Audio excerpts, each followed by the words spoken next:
История начинается с того, что на вид обычный самурай идет по темной улице, и вдруг его останавливает молодая девушка по имени Каорус. Она думает, что он Батусы, жестокий убийца, потому что никто больше не ходит с мечом, ведь в Японии это запрещено. Она клянется остановить Батусы, который убивает людей, потому что он использует стиль фехтования, созданный ее отцом, чтобы опорочить его наследие. Но когда она нападает на него, он пытается увернуться и падает на землю, и Кара понимает, что он, возможно, не убийца, о котором все говорят. В этот момент мужчина представляется как Кёншин, странствующий самурай без цели. Она указывает на его меч и спрашивает, зачем он ему, и он просто отвечает, что это фальшивый меч, который никого не убьет, и он носит его, чтобы отпугивать воров. Их разговор прерывается громкими полицейскими свистками, и Кале бежит посмотреть, что происходит, и видит, как огромный бандит в маске убивает полицейских. Кале вступает в бой с бандитом, но получает ранение, и как раз в тот момент, когда он собирается прикончить ее, появляется Кёншин и оттаскивает ее в сторону. На место происшествия прибывает еще больше полицейских, и огромный бандит убегает, но перед этим говорит, что его зовут Химира Батусы. Кале пытается догнать его, но Кеншин останавливает ее, потому что она может пострадать, и ее сопротивление бесполезно. Она приводит его в свой семейный дадзё, где живет одна со старым слугой по имени Кахай, который быстро обрабатывает ее раны. Она рассказывает Кесину, что ее отец создал особый стиль владения мечом, которому обучают в этом дадзё,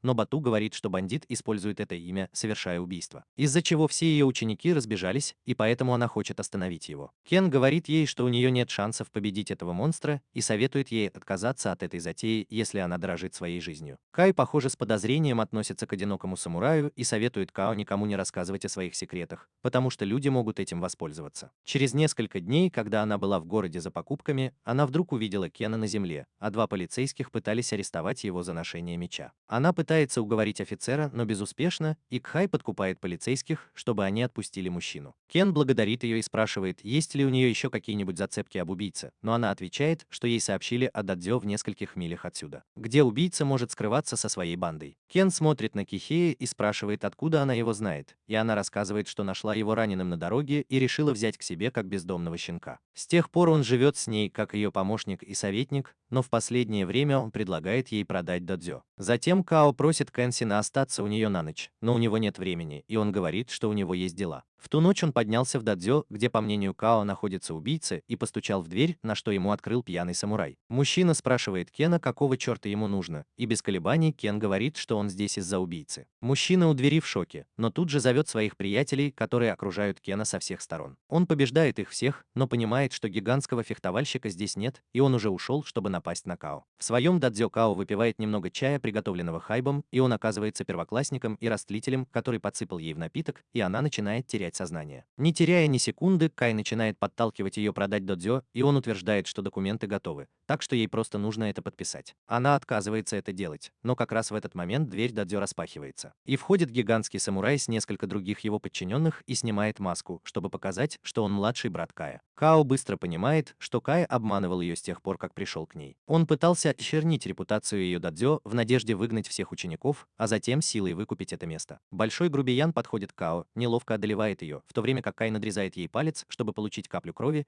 и оставляет отпечаток ее большого пальца на документах. Как раз в тот момент, когда казалось, что все потеряно, Кеншин прибывает в дадзё, уничтожив всех бандитов в их укрытии. Разъяренный этим зверь приказывает своим людям атаковать, но Кеншин побеждает их с ошеломляющей скоростью. Великан-разбойник в ужасе от его скорости, когда он говорит, что Бацуса использует не тот стиль, который создал отец Кё, а древний стиль, который существует уже много лет. Здоровяк не понимает, что значит последняя фраза, и вызывает Кеншина на бой на мечах, но тот легко побеждает его одним ударом. Затем он поворачивается к Кихаю, но тот уже обмочился от страха и потерял сознание. Кеншин разрывает контракт, увидев его невероятные навыки. Као понимает, что он настоящий Бацусе, но не хочет об этом говорить и просто прощается с ним. Но прежде чем Кеншин успевает выйти за дверь, Као просит его остаться и помочь ей вернуть былое величие стилю меча. Он отговаривает ее, напоминая, как опасно будет для настоящего Бацусе задерживаться здесь. Но несмотря на его попытки отговорить ее, она настаивает, что ей все равно, что было в прошлом у Бацусе. Отчаявшись заставить его остаться, она просит его стать странствующим самураем, но когда все ее попытки терпят неудачу, она просит его хотя бы назвать ей свое настоящее имя перед уходом. Он говорит, говорит, что его зовут Кёншин Химура, и признается, что немного устал от путешествий и согласен пока остаться здесь. Као обрадовалась, но ее радость внезапно сменилась подозрением, когда она вспомнила, что легендарный Бацусе сражался на войне 10 лет назад. Поэтому она спрашивает Кеншина, сколько ему лет, думая, что ему не может быть больше 30 лет с таким лицом, но он застигнут врасплох ее вопросом и не может ответить. Несколько недель спустя ни один студент не вернулся в Дадзёко, даже после того, как его имя было очищено от подозрений. Она расстроена из-за этого, но Кэнсин говорит ей, что хорошие вещи требуют времени, и она снова спрашивает его о возрасте. Она утверждает, что он выглядит недостаточно взрослым, чтобы быть легендарным самураем, но не настолько, чтобы она не могла с ним встречаться. Позже они идут в соседнее дадзё, чтобы Кайо могла потренироваться, и там карманник пытается украсть кошелек Кэнсина. Кейл ловит воришку, забирает кошелек, и тот ругается на Кайо, называя ее старой ведьмой. Пока она спорит с воришкой, Кэнсин говорит, что не нужно так злиться, и отдает ему кошелек, прося больше не попадаться. Кэнсин уходит, но разъяренный парень бросает в него кошелек, говоря, что он Яхика Медзин, потомок токийского самурая, и что он не опустился до того, чтобы принимать подачки. Он убегает, а Кэнсин впечатлен его характером, ведь он утверждает, что парень уже взрослый. После этого Кэнсин и Као идут на рынок, где она хочет узнать, почему сильнейший империалист довольствовался жизнью странствующего фехтовальщика, когда мог занять высокий пост в правительстве, но она ничего не спрашивает. В любом случае, она отправляет его за покупками. Она идет в соседнее дадзё, но почти сразу же узнает от взволнованных людей, что полиция поймала человека с мечом, и понимает, что Кэнсин в опасности. Кэнсин окружен полицейскими, которые хотят его арестовать, и он решает сдаться, чтобы избежать проблем. Но тут появляется группа полицейских расистов с мечами и разгоняет всех. Их лидер Юдзики говорит, что сам разберется с преступником, и бьет полицейского, который сообщает ему, что преступник хочет сдаться. Затем голландский полицейский направляет свой меч на Кэнсина, требуя, чтобы тот тоже обнажил свой. Но Кэнсин отвечает, что не будет без надобности размахивать мечом. В этот момент появляется Кёо, беспокоясь за Кэнсина, и Юдзики видит в этом шанс. Он приказывает своим людям взять ее в заложницы, угрожая разрезать ее одежду, если Кэнсин не вытащит свой меч. Люди кричат против жестокости полицейских с мечами, но когда Юдзики приказывает своим людям арестовать их и убить тех, кто сопротивляется, они убегают как трусы. Кэнсину это надоело, и он вытаскивает свой меч, говоря Юдзики, что не позволит ему причинить вред корове или кому-либо еще здесь. Этого и добивался голландский полицейский, и он заявляет, что теперь убьет Кэнсина в целях самообороны. Но Кэнсин с легкостью расправляется с полицейским, даже когда они нападают на него со всех сторон. Когда Юдзики остается один на один с Кэнсином, туда прибывает капитан полиции с важным гостем, в котором он сразу узнает легендарного самурая Кэнсина. Юдзики нападает на Кэнсина, но тот с молниеносной скоростью уклоняется от его атаки и сбивает его с ног. Он становится местным героем, который выступил против тиранов, но потом важный человек называет его Батуси. Кэнсин узнает в этом человеке Ямагату, старого друга, который сражался вместе с ним во время революции против шовинистов. Ямагата говорит, что теперь он генерал. Он хочет, чтобы Кеншин присоединился к нему в качестве высокопоставленного офицера. Кеншин вежливо отказывается, говоря, что больше не хочет быть убийцей. Ямагата говорит, что бы о нем ни думали, он всегда был благородным человеком, и революция, которая свергла тиранов-сёгунов, стала возможной только благодаря ему. Он обещает разобраться с теми, кто осмелился проявить неуважение к сильнейшему самураю, но Кеншин не хочет этого и говорит, что он уже не тот, кем был раньше. Он уходит, заявляя, что начинает новую жизнь, но Ямагата напоминает ему, что эпоха самураев прошла, и теперь он ничего не может сделать сам. Кеншин кладет руку на плечо Кайо и отвечает, что все еще может защитить тех, кто ему дорог, оставляя генерала безмолвным. Когда они возвращаются домой, Като наконец понимает, что Кеншин стал странствующим воином, чтобы оставить позади свою жизнь полную насилия и защищать людей своим мечом. Тем временем Яхика, карманник, который видел Кеншина в бою, был так впечатлен его храбростью и характером, что выступил против бандитов, с которыми работал, и сказал им, что больше не будет делать для них грязную работу. За это он получил от главаря бандитов, который решил проучить его. К счастью, Кёо возвращалась с тренировки и увидела, как его уносят.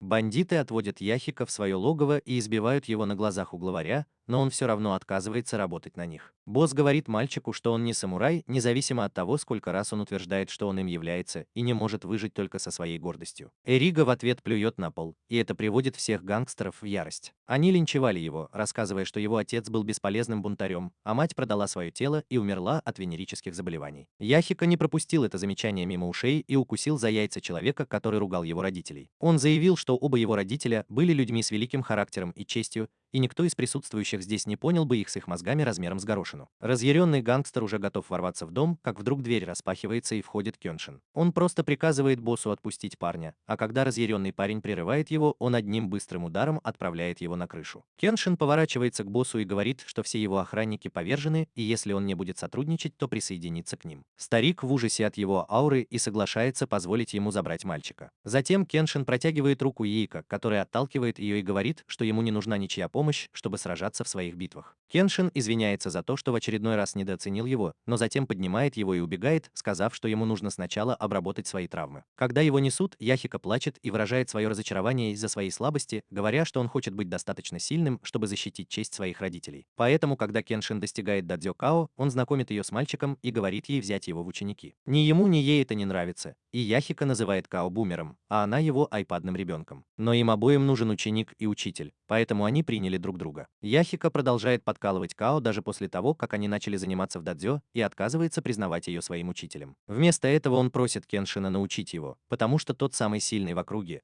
а Кеншин не собирается передавать свой смертоносный стиль владения мечом. Као играет с Кёо в прятки и оскорбляет ее, говоря, что она бесполезный учитель, иначе ее ученики вернулись бы. Он ждет, что она ответит, но видя, что ей грустно, тоже не знает, что сказать. В этот момент в дадзё приходят двое бывших учеников Кайо с серьезными травмами, а за ними гонятся двое вооруженных бандитов. Кайо спасает своих учеников, вырубив нападавших, а потом узнает, что они заступились за людей, которых донимали пьяные, и те вернулись с друзьями, чтобы напасть на них. Прежде чем они успевают объяснить, что произошло, в дадзё врываются еще несколько бандитов, и Кёо говорит всем спрятаться. Однако главарь бандитов говорит, что они покажут истинную силу своей банды. Као волнуется, потому что Кеншин ушел за покупками, и они остались одни. Яхика говорит ей, что не нужно прикрывать этих людей, потому что они врут. Он чувствует запах алкоголя и уверен, что это те самые пьяные, которые приставали к людям. Когда двое парней отводят взгляд, Као с ужасом понимает, что Яхика прав. Но тут стена ее дадзё с грохотом рушится, и это еще не все, что ее шокирует. Бандиты снаружи используют свою деревянную пушку, более примитивный вариант стеклянной пушки, чтобы разрушить стену, а их главарь угрожает убить тех, кто напал на его людей. Яхика высмеивает этих двоих больше, чем Эминем высмеивал Эмчк, и говорит, что они бесхребетные трусы, которые сбежали во время инцидента с серийным убийцей, а теперь вернулись сюда в поисках убежища после совершения преступлений. В этот момент входит трансвестит, чтобы отомстить, и хотя Яхика не против, чтобы они забрали своих преступников, Као против.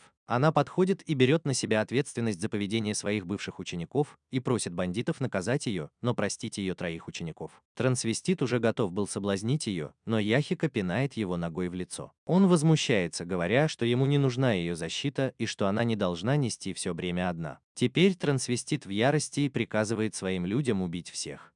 Но тут возвращается Кёншин и спрашивает, что происходит. Бандиты уже знают о его подвигах, но трансвестит приказывает им взорвать его деревянной пушкой.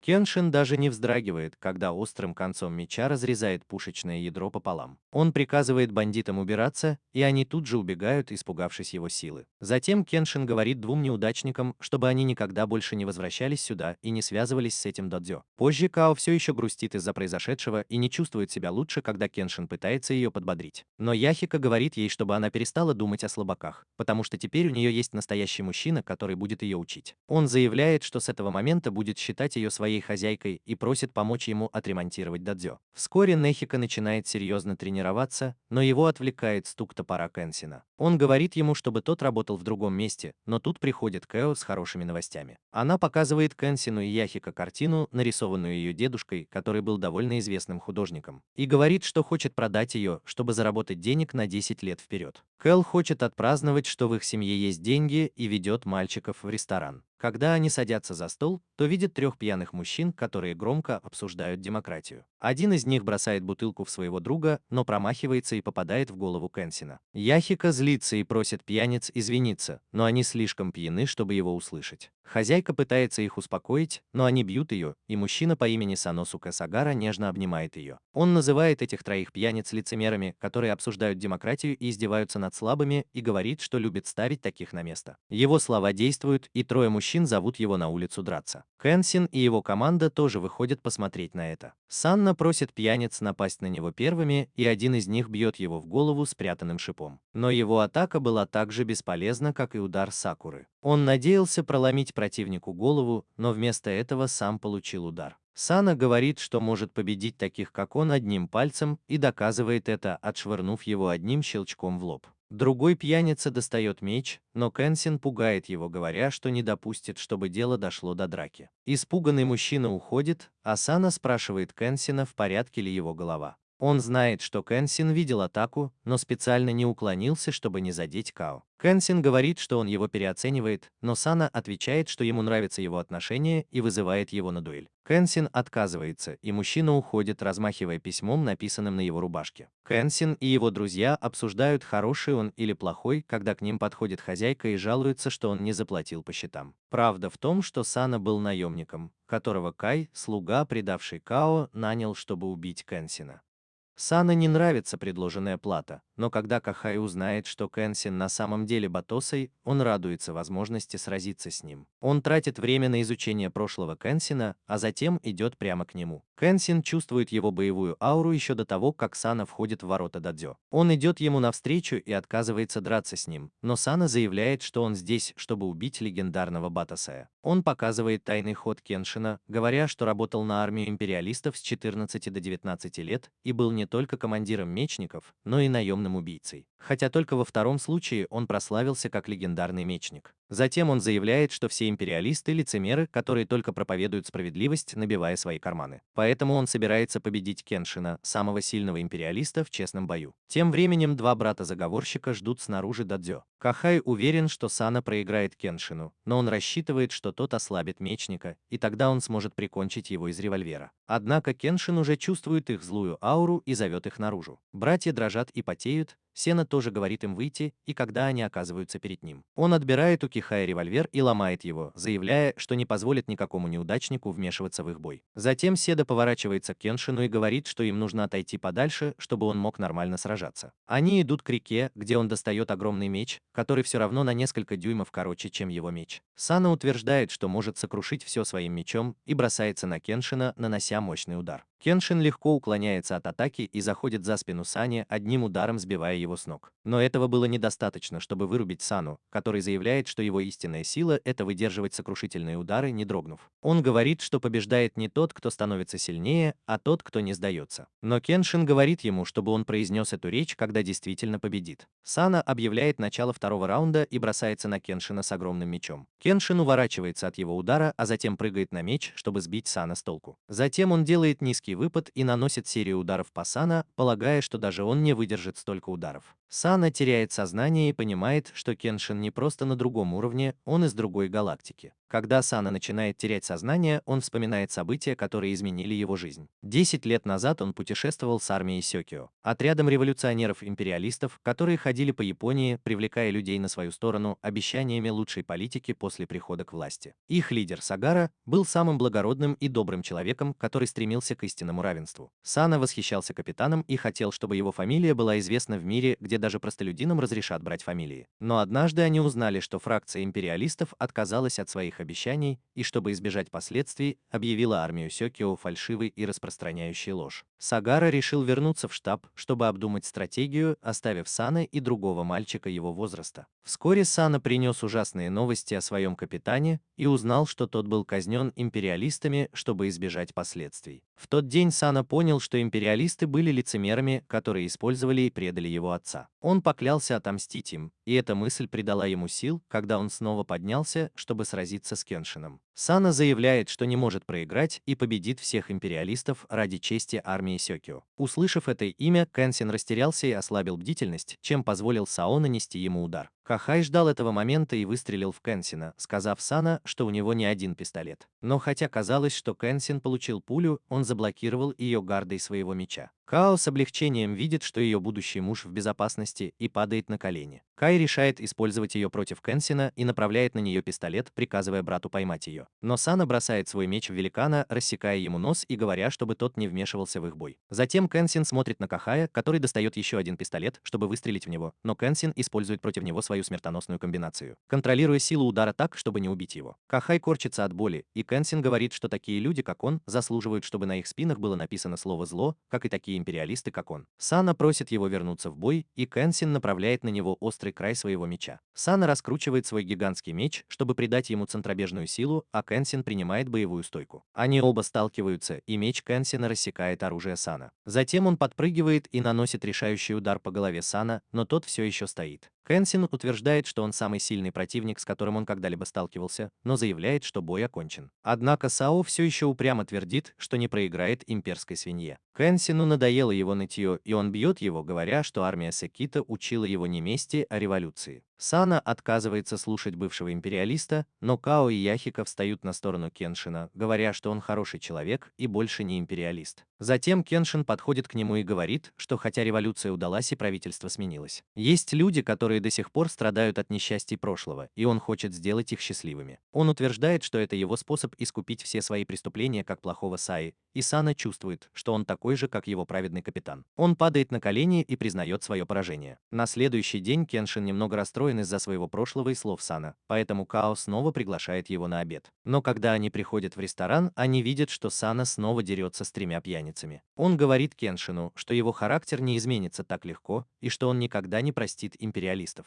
Но он признает, что Кеншин больше не хладнокровный убийца, каким был раньше. Он говорит, что будет присматривать за ним, чтобы он снова не сбился с пути, и Кеншин думает, что он довольно странный. Вскоре Сана становится нахлебником в дадзё Као и имеет наглость жаловаться на вкус бесплатной еды. Као злится на него и кидает в него горшки и рыбу, но Сана использует Кеншина как живой щит. Пока они дурачились, туда приходит капитан полиции и просит Кеншина об услуге. Он говорит Кеншину, что в последнее время убийца нападает на бывших империалистов, которые сейчас работают в правительстве. Сначала он отправляет сообщение с указанием даты и времени, когда вы придете за ними, а потом убивает их в назначенное время, независимо от того, насколько усилена их охрана. Капитан полиции говорит, что один из выживших сообщил, что его тело перестало двигаться прямо перед убийцей, и у Кеншина появляется догадка, каким боевым искусством тот владеет. Он принимает просьбу капитана, который приводит его к человеку, которого он должен защищать. Это невысокий, толстый, уродливый мужчина, единственное достоинство которого – деньги и положение в обществе. Он высокомерен и думает, что его наемные охранники справятся с чем угодно, но увидев Кеншина, который когда-то был его командиром в армии, он сразу становится послушным. Сао тоже там, и он узнает всех наемников, потому что раньше их побеждал. Кеншин и Сао ждут, когда придет убийца, и коротают время за игрой в японские шахматы. Когда Сао замечает, что Кеншин, похоже, знает нападавшего, они слышат крик и понимают, что убийца уже здесь. Все готовятся к нападению, но когда часы бьют один раз, кто-то сзади нападает на мужчину, и убийца проникает в комнату через окно. Даже Кеншин покрывается испариной, увидев его, потому что в его глазах светится зло. Толстяк приказывает своим охранникам напасть на убийцу, обещая им деньги и работу в правительстве. Но все, что они получают, это мгновенную смерть за то, что пошли против кого-то гораздо сильнее их. Санама останавливает всех и приказывает им уйти. Но затем убийца использует свой секретный прием и всех парализует одним взглядом. Санама все еще может двигаться и спрашивает, что это за колдовство, впечатляя мужчину своей стойкостью. После этого Кэнсин подходит к нему и нападает, но оказывается, что они равны по силе. Кэнсин получил ранение от атаки убийцы, но сумел разрубить его шляпу надвое. Просто обменявшись ударами, Кэнсин понял, кто перед ним. Он слышал о мастере меча по имени Джин, который не был предан ни одной из сторон в войне и присоединялся к той, которая позволяла ему убивать больше. Джин использует свою технику окаменения на Кэнсине, но тот мгновенно освобождается благодаря своему сильному духу и бросает вызов Джину. Кэнсин уверен, что не проиграет, но Джин первым нападает на толстяка. Сана тоже освобождается от паралича благодаря своему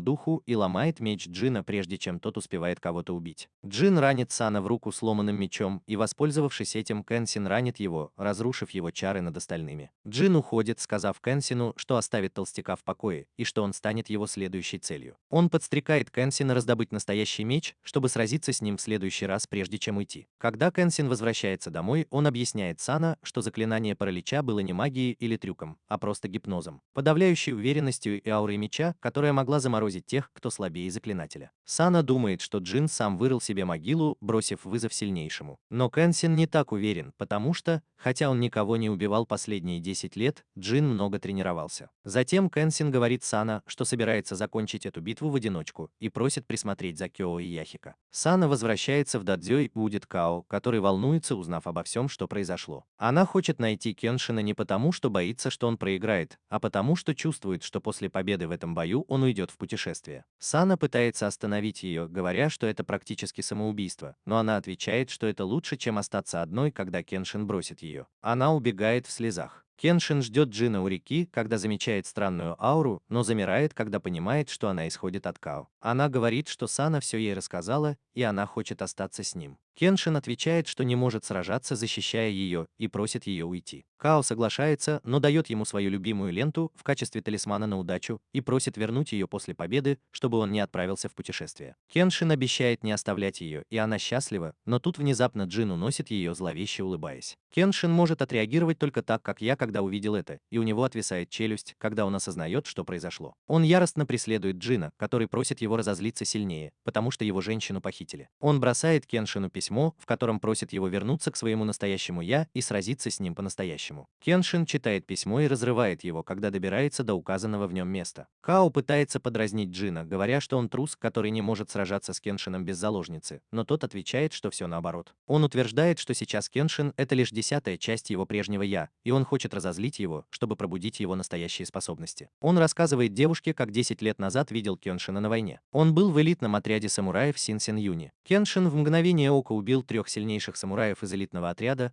а его оставил в живых, чтобы посеять страх в сердцах остальных. Джин говорит, что тогда он бы проиграл, но сейчас он стал намного сильнее. Он утверждает, что это будет эпическое противостояние двух лагерей, но Ката считает, что Кеншин больше не убийца. В этот момент часы бьют 12, и появляется Кеншин, выглядящий совершенно иначе. Он бросает вызов Джину, который говорит, что рад видеть настоящего Батасая. Они оба бросаются друг на друга в ярости, и силы их равны. Кеншин оттесняет Джина, отражая его парализующее заклинание и предугадывая его атаки. Он находит удачный момент, чтобы перехватить его атаку, и собирается нанести удар, но Джин использует скрытый прием, чтобы поймать клинок за спиной Кеншина, и наносит удар, прежде чем отбросить его. Джин разочарован тем, что Кеншин все еще не серьезен, поэтому он повышает ставки, используя парализующее заклинание на девушке. Он мгновенно парализует ее так, что у нее даже легкие перестают работать, и она начинает задыхаться. Джин говорит Кеншину, что у его девушки осталось 2 минуты, прежде чем она умрет от удушья, но он все еще может спасти ее, убив заклинателя. Кеншин в ярости и двигается быстрее, чем Джин ожидал, разбивая ему нос. Джину нравится видеть эту сторону Кеншина, который говорит, что теперь убьет его. Джин нападает на Кеншина, но отступает, испугавшись его убийственного намерения. Кенсин говорит ему, что если он боится, то должен освободить Као, но Джин утверждает, что это уже не в его власти. Као может освободиться сама, собрав всю свою волю, или Кенсин может освободить ее, убив Джина, но Джин говорит, что ни то, ни другое невозможно. Он смотрит на свое отражение в мече и гипнотизирует себя, буквально воплощая в жизнь свое желание стать сильнее, говоря, что он самый сильный. После того, как Джин закончил свои тренировки с помощью зеркала, он демонстрирует свою силу, превращая камень в щебень одним взмахом меча. Он говорит Кенсину, что собирается использовать эту нечестную технику против него, но Кенсина это не волнует,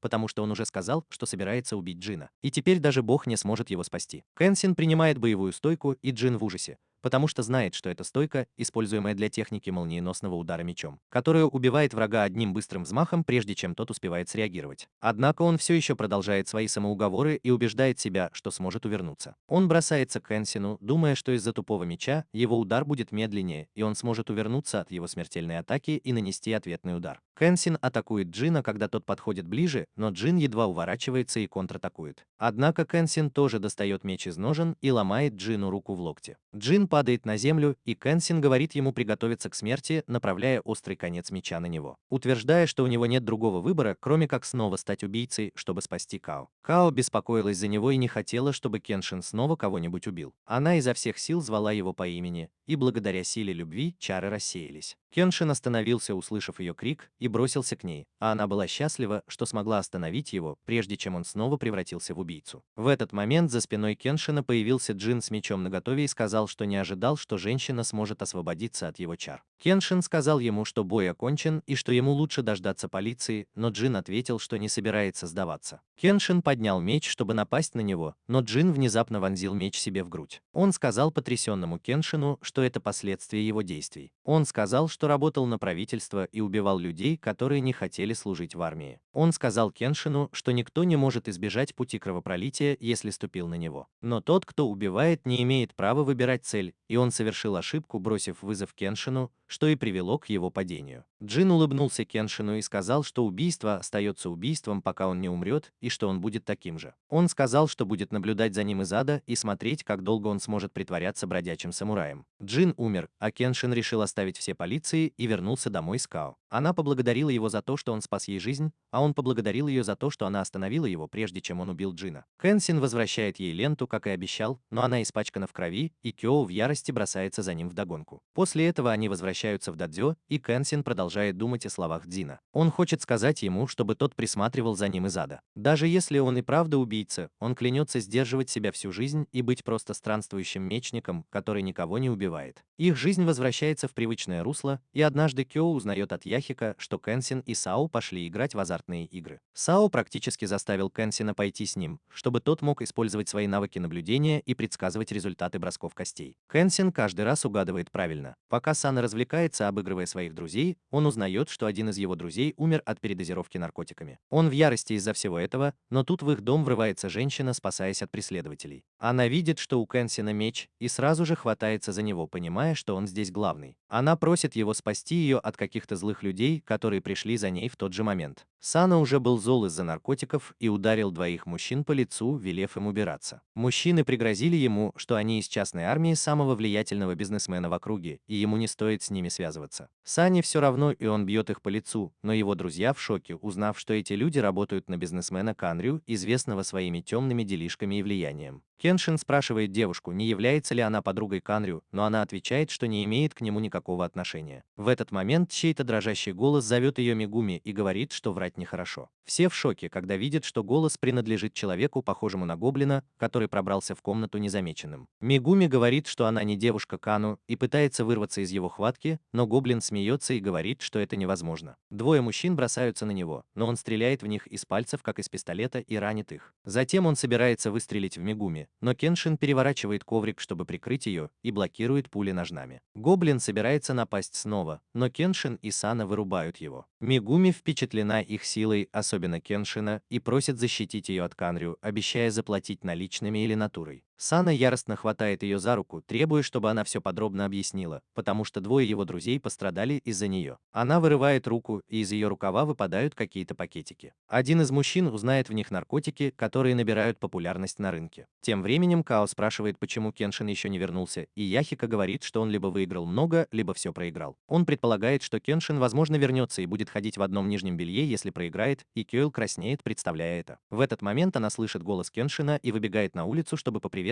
его, но замирает, когда видит с ним незнакомую женщину. Кеншин собирается объяснить Као ситуацию, но Санор затыкает ему рот и говорит, что они выиграли Мегуми в азартной игре. Он просит Кеншина скрыть правду, потому что не хочет, чтобы Яхика и Као были замешаны в деле о наркотиках, и Кеншину ничего не остается, кроме как согласиться. Через 70 секунд Сана говорит, что победил Мегуми. Это приводит его в ярость, и Кайо говорит, что никогда не думала, что он опустится так низко. Затем Као просит Мегуми вернуться, обещая научить манерам этих двоих, но она прижимается к Кеншину и говорит, что не собирается никуда уходить. Яхика хвалит Кеншина, говоря, что теперь он стал для него еще одним примером для подражания, и получает от Кен 2 удар. Она пытается убедить Мегуми уйти, но та говорит, что может удовлетворить Кеншина больше, чем она, и ее выгоняют из дадзё вместе с двумя мужчинами. Кеншин и Сана говорят, что это вина Мегуми, и просят ее объяснить, как она связана с наркотиками. Но она говорит, что это личная информация, которой она не поделится с мужчинами, которым не доверяет. В этот момент прибегает один из друзей Сана и рассказывает ему о страшной аварии. Двое мужчин, которые раньше преследовали Мегуми, были найдены мертвыми на берегу реки. Мегуми говорит, что они были бесполезны, поэтому Канрю их убрал. Кеншин оглядывается и видит гоблина, высокого лорда, от которого исходит сильная аура, и мужчину с лошадиным лицом в очках. Мегуми говорит, что мужчина с лошадиным лицом – это Канрю, а высокий парень – недавно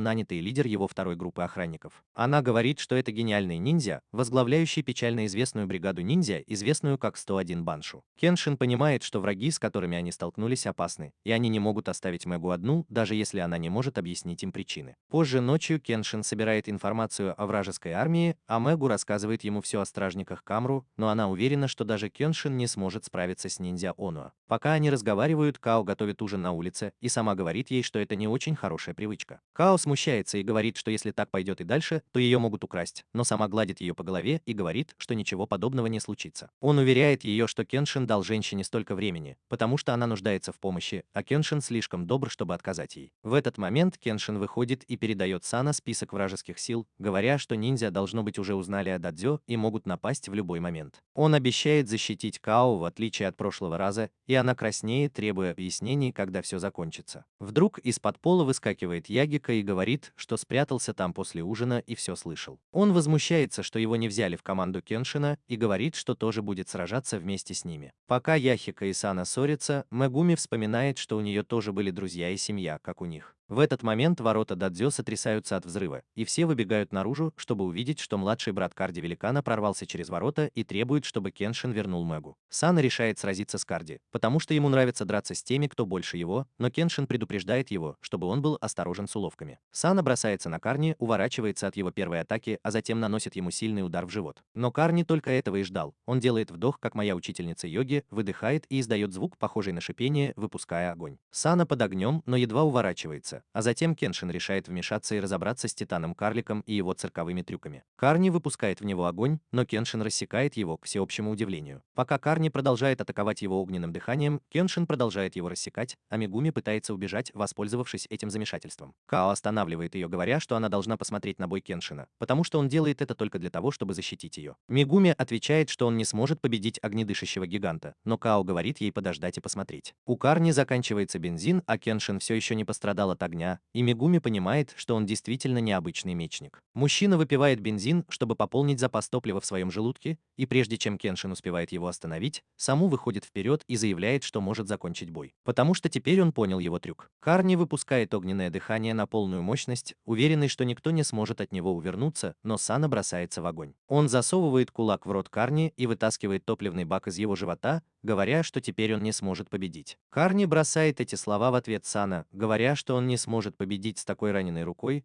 но Сана показывает, что его ноги в порядке и бьет его ногой. Однако гоблин тоже прятался за кустами и не мог смириться с очередной неудачей. Он собирается напасть на Мегуми, но Кенсин замечает его кровожадность и предупреждает всех. Кажется, уже слишком поздно, потому что гоблин стреляет в нее пулей буром, но Яхика в последний момент заслоняет ее собой. Кадо был обеспокоен и отругал его за безрассудство, но Яхика решил не оставаться в стороне от миссии Кенсина по защите женщины. Сказав это, он падает, и гоблин смеется, говоря, что мальчик не протянет и часа из-за яда в пуле. Кенсин в ярости и нападает на него, но кто-то использует технику Наруто и заменяет гоблина деревянным бруском. Кенсин оборачивается и видит мужчину в маске демона с оружием, который появился из ниоткуда и спас гоблина. Он понимает, что мужчина в маске силен, и решает сразиться с ним. Однако мужчина в маске Ханья заявляет, что не собирается испытывать судьбу и пока что уйдет со своими ранеными друзьями. Кенсин не против, но хочет, чтобы гоблин остался и создал противоядие от яда Яхика. Ханья говорит, что не обязан это делать, и Кенсин решает заставить его подчиниться. Он нападает на него, но Ханья блокирует его меч железным кулаком и отталкивает Кенсина. Затем он поднимает своих друзей и убегает, говоря Кенсину, что они скоро встретятся снова. Кенсин сразу же идет к Яхико, где остальные беспокоятся о том, как его спасти. Он предлагает остановить действие яда, и Као собирается это сделать, но Мегуми останавливает ее, называя эту идею глупой. Она говорит Као, что здесь не место для дилетантов, и просит ее не заниматься лечением. Она проверяет симптомы Яхико и выясняет, какой яд был использован. Затем Мегуми просит Као позвонить ее постоянному врачу и назвать несколько ингредиентов, и врач может вылечить Яхико с помощью процедуры, которую она предложила. Врач говорит, что через несколько дней Яхико будет в порядке,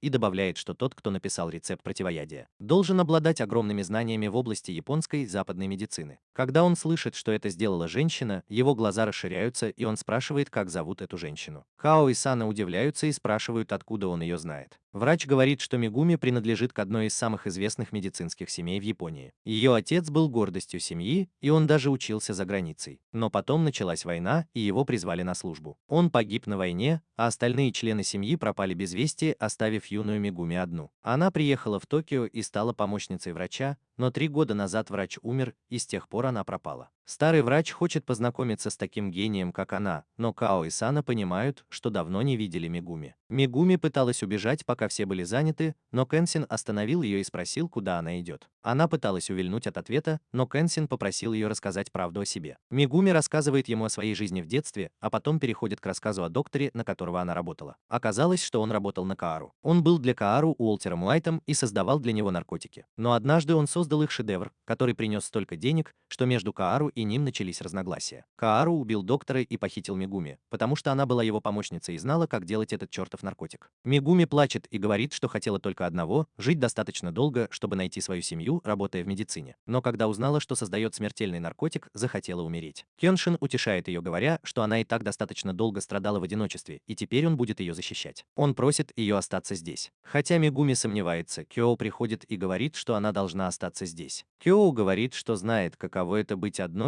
поэтому не может ее отпустить, но ставит условие, что Мегуми не будет приставать к Кеншину. Вскоре Мегуми становится частью их жизни и готовит для них. Кёншин хвалит ее стряпню, а когда Кёо начинает с ней спорить, приходит Сана. Несмотря на то, что он слышал о трагическом прошлом Мегуми, он не испытывает сочувствия к такой преступнице и все еще винит ее в смерти своего друга. Он отказывается есть то, что приготовила пьяная повариха, говоря, что предпочтет еду Као ее стряпне. Он обидел обеих девушек одним заявлением, но Кеншин просит Мегуми не принимать слова Сана близко к сердцу, потому что сейчас он в замешательстве и не может полностью винить ее в наркоторговле. Позже, в тот же день, когда Мегуми стирает белье, приходит старый книготорговец, и когда она с ним разговаривает, он надевает маску и представляется как Ханья. Он заставляет Мегуми замолчать и говорит, что отравит колодец, из которого все здесь пьют, и ей ничего не остается, кроме как пойти с ним. Она встречает Каару, который просит ее вернуться к нему, но она говорит, что лучше умрет. Однако Каару угрожает сжечь Додо Кайо и убить всех, кто там находится, если она откажется вернуться, и Мегуми в ужасе. Канри говорит ей смириться со своей судьбой наркоторговки, потому что она не может этого избежать, и ей остается только паниковать и плакать, когда он уходит. Ночью Кёншин и его друзья находят записку, которую оставила Мегуми, в которой говорится, что она возвращается в свой родной город. Однако Кеншин знает, что сейчас у нее никого нет в родном городе, и люди Кари схватили ее. Он умоляет вернуть ее и просит Сану помочь, но тот отказывается помогать наркоторговке. Кеншин говорит ему взять себя в руки и быть мужчиной, спрашивая, видел ли он когда-нибудь грустные глаза Мегуми, которые так нуждались в семье и друзьях. Он заявляет, что ее нужно спасти, и это достаточная причина для него, чтобы рискнуть ради нее жизнью. Кеншин уходит, и Яхика тоже хочет присоединиться к нему. Као останавливает его, говоря, что он будет только обузой, но Яхика заявляет, что обязан Мегуми жизнью и сделает все, что в его силах, чтобы отплатить за это. Као не может его остановить, и Сано понимает, что даже Яхика сейчас выглядит мужественнее его. Поэтому он присоединяется к Кеншину, говоря, что не будет долго раздумывать и пойдет наводить шумиху. Кеншин и его друзья врываются через главные ворота, избивая охранников и бросая вызов солдатам Каару. Тем временем Мегуми добирается до Каару, который приветствует ее и говорит, чтобы она немедленно начинала готовить. Но она заявляет, что пришла не для того, чтобы готовить для него, а чтобы убить его. Она достает кинжал и ранит Канрю, который в ужасе отступает,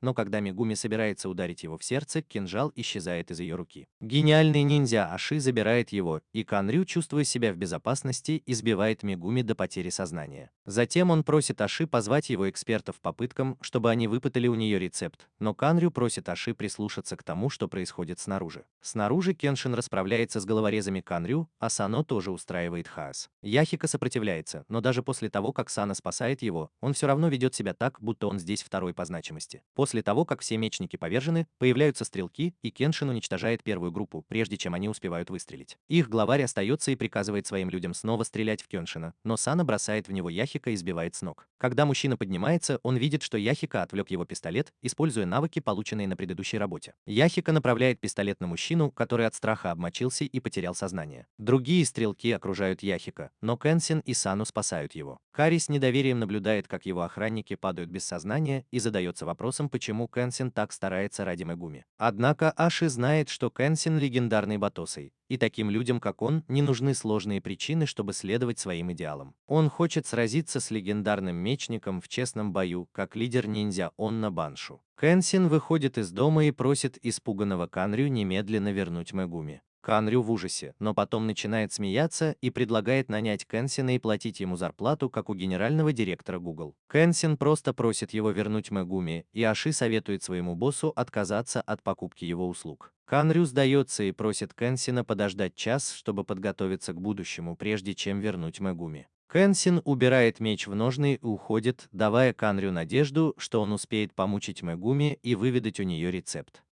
Но Кэнсин подходит к фонарному столбу и ломает его, отправляя в окно Канрю, который в ярости требует немедленно вернуть девушку. Канрю в ужасе и приказывает Аши разобраться с Кэнсином, утверждая, что его ниндзя уже заняли позиции. Кару набрасывается на него, требуя, чтобы он больше не посылал этого бесполезного гоблина Икарди, иначе он не будет платить ему зарплату. Аши это не нравится. Он хватает его за воротник и говорит, чтобы он не оскорблял его, если хочет, чтобы они его защищали. Он забирает Мегуми с собой и запирает ее в обсерватории, где она просыпается и видит перед собой мастера-ниндзя. Аши говорит ей, что Кёншин и его команда пришли за ней. И она плачет, называя их безнадежными идиотами и спрашивая, зачем они рисковали всем, когда она была готова пожертвовать собой. Аши отвечает ей, но возвращает ей кинжал, говоря, что через час Кёнри начнет ее пытать, и она может выбрать легкий путь. Он говорит ей, чтобы она не возлагала больших надежд на Кеншина, потому что он собирается его победить, но благодарит ее за то, что она привела к нему такого сильного врага, и просит ее хорошо использовать кинжал. С другой стороны, Кеншин входит в особняк и видит, что Ханья ждет его там. Он удивлен, потому что ожидал, что ниндзя в маске будет сильнее,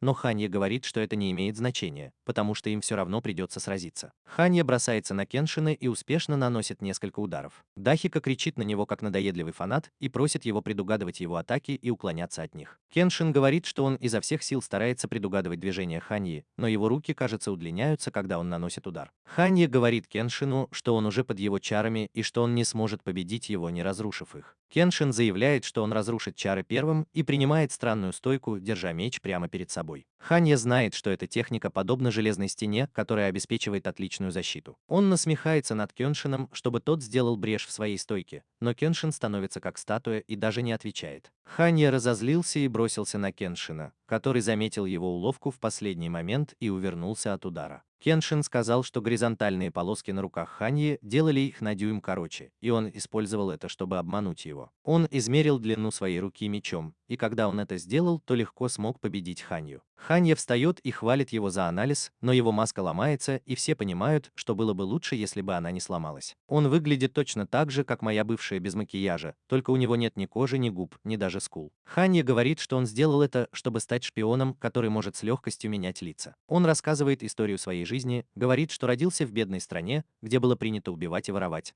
но Аши взял его к себе и дал ему смысл жизни. Ханья заявляет, что готов отдать свою жизнь за босса и достает свои когти клана Росомахи, чтобы напасть на Кеншина. Кеншин уклоняется от его атак и блокирует их, прежде чем они бросаются друг на друга в последней схватке. Кеншин получает несколько легких ранений, а через секунду Ханья теряет сознание и его когти ломаются. Тем временем Мегуми в своей комнате размышляет, стоит ли ей действительно уйти, когда Камри стучит в дверь и извиняется перед ней. Он говорит, что она заперла дверь, но хочет, чтобы Мегуми открыла ее изнутри, чтобы они могли сбежать и начать новую жизнь, где они смогут искупить свои грехи. Мегуми говорит Канрю, чтобы он засунул свою ложь себе в задницу, и тот начинает ругаться на нее, пиная дверь. Затем Кеншин идет в соседнюю комнату, где его встречает боец, который чуть не раздавил его и его друзей. Боец, размахивающий кувалдой, представляется как Шики, главный охранник банды Онуа Баншу, и снова бросается на Кеншина. Однако Сана ловит его и говорит Кеншину, чтобы тот нашел Мегуми, пока он разбирается с этим громилой. Кеншин берет Йохика и убегает вместе с Шики, даже не пытаясь его остановить. Он говорит Сана, что хотел, чтобы его босс сразился с самым сильным врагом, чтобы тот был доволен. Сана кричит на него, говоря, что он сам довольствуется тем, что сражается с подчиненным врага. Он насмехается над Шики, говоря, чтобы тот дрался как мужчина, используя только кулаки. Шики снимает цепь с кувалды, когда Сана бросается на него, но привязывает его руки к одному концу цепи, а другой конец уже привязан к его руке. Шики заявляет, что они будут драться так, бьет Сана в живот и швыряет его. Он думает, что Сана вырубился, и говорит, что тот слишком слаб, чтобы с ним драться. Однако Сана встает и говорит ему заткнуться и быть мужчиной. Он разрывает цепь, говоря, чтобы тот дрался без уловок, и Шики делает то же самое. Пораженные мужеством своего врага, они пытаются одолеть друг друга, и Шики побеждает, прижав Сана к стене и ударив его головой. Однако он впечатлен его силой и предлагает ему бросить Кеншина и присоединиться к Онуа Баншу вместо этого. Он говорит, что когда-то был шпионом в армии империалистов, но его поймал Аши, который не убил его, а предложил служить ему. Аши пообещал сделать его непобедимым, используя секретный рецепт мышечного сока своего клана, и Шики согласился. Он постоянно хвалит своего босса, говоря, что если бы он участвовал в революции, то стал бы сильнейшим вместо Кеншина. Сана отвечает, что все ниндзя Анивабаншу сильны, но они слишком опьянели от своей силы. Он говорит, что Кеншин другой, и он вдохновляет всех, кто собирается вокруг него, находить в себе силы. Шики бьет его кулаком, но Сана блокирует удар, говоря, что Кеншин сильнее Аши, потому что он не использует меч в бою. Это злит Шики, и он начинает бить Сана головой, превращая ее в месиво. Но Сана говорит ему не слишком зазнаваться, ломает ему руки и отправляет в нокаут одним ударом, а затем бросает на землю. Шики теряет сознание, и Сана говорит ему, что если у него будет шанс, пусть сразится с Кеншином, и тогда он узнает, что такое настоящая сила. Он уходит, но теряет сознание из-за травмы головы. Тем временем Кеншин и Аши наконец встречаются лицом к лицу, и Кеншин спрашивает, где находится Мегуми. Аши говорит, что расскажет ему только если он победит его, и Кеншин понимает, что это будет нелегко. Яхика говорит, что меч Аши слишком короткий и бесполезный, как и другой его меч, но он просто советует ему держаться подальше. Кеншин соглашается с ним и говорит Яхика, чтобы тот возвращался, а потом добавляет, что меч Аши может быть коротким, но он лучше всего подходит для защиты и затяжных сражений. Он утверждает, что не может атаковать первым, но Аши всегда нападает первым. Кеншин блокирует его меч, но получает удар ногой и отлетает в сторону, а затем Аши наносит серию ударов, чтобы сбить его с ног. Кеншин ошеломлен и понимает, что настоящая сила Аши не в фехтовании, а в боевых искусствах ниндзя. Пока они продолжают сражаться, Кеншин получает все больше ударов и быстро теряет здоровье. Аши говорит, что ненавидит империалистов и убьет Кеншина, потому что он самый сильный из них. Кеншин спрашивает, сражается ли он, чтобы отомстить за своего сёгуна, но Аши отвечает, что сёгун был трусом, который бросил своих солдат и подписал мирный договор. Ему нет дела до этого человека. Вместо этого он сожалеет, что Анава Биншу не смог участвовать в революционной войне. Он заявляет, что если бы они сражались, сёгун бы победил. Ниндзя сожгли бы город и убили бы имперских офицеров в возникшем хаосе, и революция бы провалилась. Аши говорит, что отказ от борьбы ранит его гордость, и теперь он докажет свое превосходство, победив легендарного Бацуся. Кеншин отвечает, что в войне обе стороны могут быть правы или неправы, но он считает, что Аши был бы неправ, на чьей бы стороне он не сражался. Он считает, что его идея сжечь город ради победы в войне поверхностна, и говорит, что у него нет идеалов, кроме холодного соперничества. Кеншин клянется остановить его как революционер и воин. Он двигается с невероятной скоростью и нападает на Аши, который блокирует его быстрые атаки, а затем отталкивает его. Кеншин падает на пол, и Яхика кричит ему, чтобы он вставал. Кеншин говорит ему, чтобы он не волновался, потому что он уже придумал, как обойти защиту Аши. Аши говорит ему показать, на что он способен, и они снова сходятся в бою. На этот раз Кеншин держит меч за лезвие, и это выводит Аши из равновесия, позволяя Кеншину нанести удар ему в шею. Он понял, что Аши может контролировать дистанцию, на которой находится противник, благодаря разнице в длине их мечей, но если Кеншин укоротит свой меч, у него не будет преимущества. Эроши впечатлен его рассудительностью и тем, что он держит меч за лезвие, хотя это не самое острое место. Он считает, что это безжалостность, истинная сущность убийцы, и решает показать ему истинную сущность ниндзя. Он делает выпад и атакует Кеншина медленным ударом. Кеншин блокирует его, но затем Аши внезапно исчезает и появляется позади него. Его движения настолько быстрые и непредсказуемые, что Кеншин видит только его иллюзии, и когда он пытается атаковать его, он может только ранить его фантомы. В этот момент Аши атакует его сверху, и Кеншин принимает удар, не успев блокировать его. Он падает на землю, а Аши говорит, что его танец с иллюзорным мечом – это непобедимый прием, который ни разу его не подводил. Яхика не верит ему, и Аши говорит ему идти домой, потому что бой окончен. Мальчик отказывается и достает свой деревянный меч, говоря, что теперь он будет сражаться вместо Кеншина. Аши говорит, что сейчас было бы то же самое, если бы он убил Кеншина, но тут Кеншин вдруг говорит, что не позволит Яхика умереть и сам тоже не умрет. Он встает, и его ножны ломаются, и Аши понимает, что Кеншин использовал их, чтобы уменьшить урон от удара. Он признает, что Кеншин силен, и заявляет, что убьет его, чтобы получить этот титул. Он снова использует танец мечей, чтобы доказать, что победа будет за ним, но Кеншин инстинктивно блокирует его атаку. Прежде чем Аши успевает понять, что произошло, Кеншин оказывается у него за спиной, но Аши удается его обезоружить. Он наносит удар, но Кеншин ловит меч между ладонями и говорит, что ему плевать на титул сильнейшего, и если Аши хочет его получить, то пусть забирает хоть 1000 раз. Кеншин говорит, что сейчас для него важнее всего защитить своих друзей. Он крепко сжимает лезвие меча и рукояткой бьет Аши по шее. Ниндзя выплевывает кровь и в отчаянии бьет Кеншина, пытаясь не проиграть. Яхика подбегает к Кеншину, который говорит, что с ним все в порядке, и говорит, что бой окончен, потому что Аши потерял сознание от удара в шею. Затем Кеншин благодарит Яхика за поддержку, но Аши приходит в себя всего через 10 секунд после того, как потерял сознание. Он просит Кеншина нанести последний последний удар, но тот отказывается, говоря, что больше никого не убьет. Затем Кеншин говорит, что после революции Аши, должно быть, получил много предложений о работе от правительства и спрашивает, почему он их не принял. Он отвечает, что у него была куча разных работ, но они были только для него, и никто из его цирка не получил ни одной. Он не хотел бросать своих людей и предавать их, поэтому он работал на стороне и был фрилансером. За 10 лет после войны он помог большинству своих подчиненных найти новую жизнь, и сейчас у него осталось только 4. Он хотел победить Кеншина ради них, чтобы получить титул сильнейшего и дать своим людям повод для гордости. В этот момент в комнату входит Каару и говорит, что он пришел, чтобы разобраться с Кеншином из своего американского пулемета Гатлинга. Ахи и Яхика и Кеншин в шоке, когда видят, что Канри называет это оружие абсолютным и стреляет в них. Выстрелы удивляют Мегуми и будет Санна. Ханна тоже подходит к нему и говорит, что не собирается с ним драться, потому что он признал свое поражение. Сейчас он больше беспокоится о своем хозяине и хочет пойти проверить, как он. Он будет Шики, а в другой комнате Гоблин и Карди тоже решают вернуться к действиям, услышав выстрелы. Тем временем Кеншин и Аши уворачиваются от пули, спрашивают Канри, зачем он это делает. Аши ранен и падает на колени, а Кенри делает перекур и говорит, что теперь займется торговлей оружием, и это будет его товар.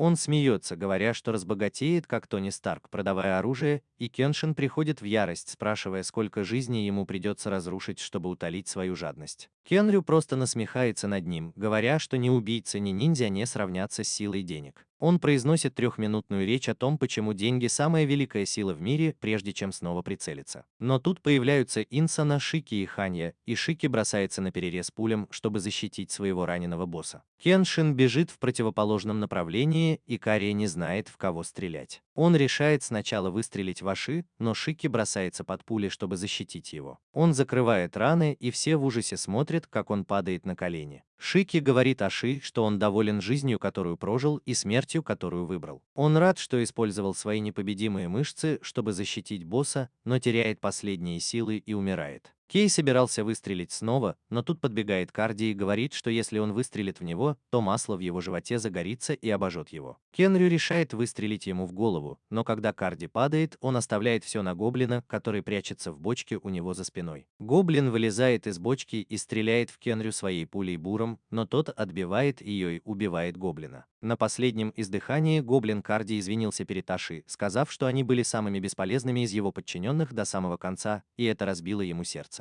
Ханья спрашивает Кеншина, сколько времени ему понадобится, чтобы достать свой меч и сразить Канрю, и тот отвечает, что ему хватит 10 секунд. Ханья говорит, что не может обещать, что управится за 10 секунд, но постарается отвлечь Канрю, чтобы дать Кеншину шанс. Он просит Кеншина спасти его учителя, а затем бежит к Каару, вспоминая счастливые моменты, которые он провел со своим учителем и друзьями. Каару стреляет в него, и Аши в отчаянии. Его жертва была не напрасной, потому что Кеншин взял свой меч. Он в ярости, когда Каару говорит, что это была хитрая уловка, чтобы послать монстра в качестве живого щита, но все эти уловки бесполезны против пулемета. Каару стреляет в Кеншина, но понимает, что у него закончились патроны, и теперь он в ловушке. Кеншин подходит к нему и говорит, что Каару должен попросить у него денег, чтобы спастись. Он бьет его о стену и выбивает из него обещание не убивать, несмотря на то, что он в ярости. После этого Кеншин говорит своим друзьям, что они должны найти Мегуми и оставить Аши одного, чтобы он мог оплакать своих друзей. Когда они уходят, Сана смотрит на Аши, который был достаточно силен, чтобы ранить Кеншина, и думает, хватит ли у него сил пережить потерю всех своих людей. Кеншин и его друзья вскоре находят комнату, где находится Мегуми, и выбивают дверь. Они говорят ей, что теперь она в безопасности, но она лишь извиняется перед ними, говоря, что из-за своих эгоистичных действий втянула их в неприятности. Она достает кинжал и направляет его на себя, говоря, что покончит с собой, потому что у нее нет возможности искупить свои грехи. Она пытается заколоть себя, но из раны течет не ее кровь. Сана останавливает ее в последний момент и отчитывает за то, что она позволила Кеншину и Нахико умереть. Мегуми плачет, говоря, что это несправедливо, что ее простили. В этот момент они слышат свисток полицейского и решают бежать, пока их не поймали. Салмон пытается оттащить Мегуми, но она сопротивляется и вместо этого подходит к Кеншину. Она благодарит его за все и дает ему лекарство, чтобы остановить кровотечение. Она решает сдаться полиции,